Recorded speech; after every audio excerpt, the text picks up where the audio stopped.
Morning, I'm Hugh Agnew, I'm the navigator on ICAP Leopard. Saturday morning before the start of the race, beautiful weather, no wind over the course, or very little at the moment. We just had our morning weather briefing, and I guess everybody will be seeing the same picture at the moment. The weather forecast is good for 3 days, so we're pretty confident, as will everybody else be, what the weather's going to be like now.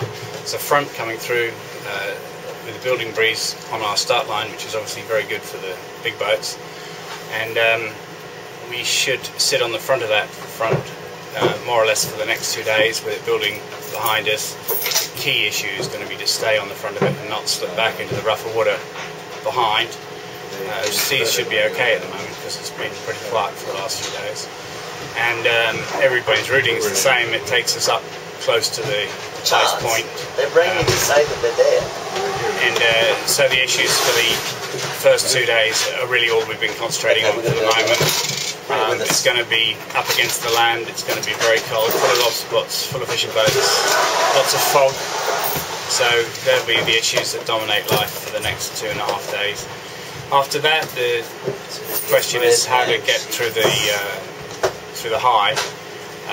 At the moment, the high's gone quite far south, and so our routing is in fact taking us south of the rim line, but I think it's much too early to start that's just big picture stuff. I think we'll be looking at weather updates in 2 days' time, making a decision about that.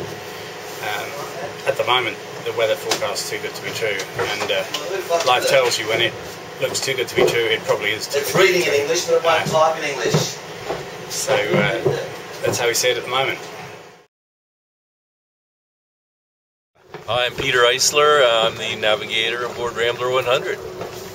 And Peter, let's just have a chat about how you see the start and maybe the first couple of days from the meteo point of view.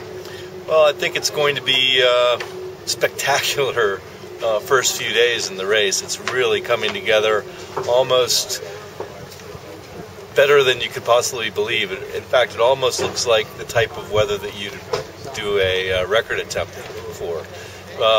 We expect a nice southwest gradient, prefrontal type conditions leaving Newport, so good hot reach, 90-degree reach out to the Nantucket Shoals, and past that, and then turn left and start arcing up towards the north and VMG running in just a pretty steady 20 or so knot southwesterly breeze. So it'll be just perfect wind angle for this boat and really all the boats that are fast downwind to just get ripping along and get up to that first ice point A, and at that point the tactics will get a little bit more interesting, but that'll be a few days down the track.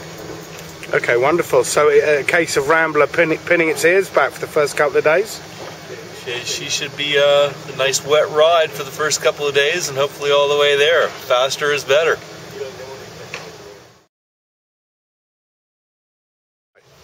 Tom Addis, navigator on Puma. And Tom, tell us about the weather scenario that you're looking at for the Transatlantic Race. It's a great weather scenario with these. We've had 3 starts in this race. We're the third of 3, and you're always wondering whether you're going to get the good window or the bad one. But it looks like us last starters have the good window, starting just ahead of a little cold front and sailing around the high. So it's looking downwind all the way, and pretty good stuff, especially for a boat like this. And first race on the mighty Puma. What are the crew? What's the atmosphere like in the crew? Yeah, we're excited about that.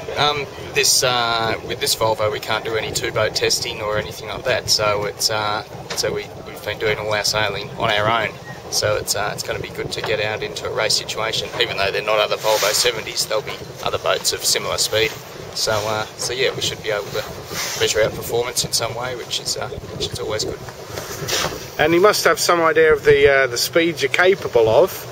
Just give us some numbers, some ballpark figures, Tom. We had a great downwind run down to Miami and back, actually downwind both ways, and we in good breeze had up to sort of 30-35 knots, and we had the boat doing similar speeds to that. So yes, we're looking forward to some more uprange stuff in this race. Good. Yeah, I mean, you know, even a hardened crew like you doing 35 knots. I mean, what's that like? Oh yeah. It's all on by that stage. The boat's almost underwater, and yeah, you certainly know you're alive when you're doing those speeds.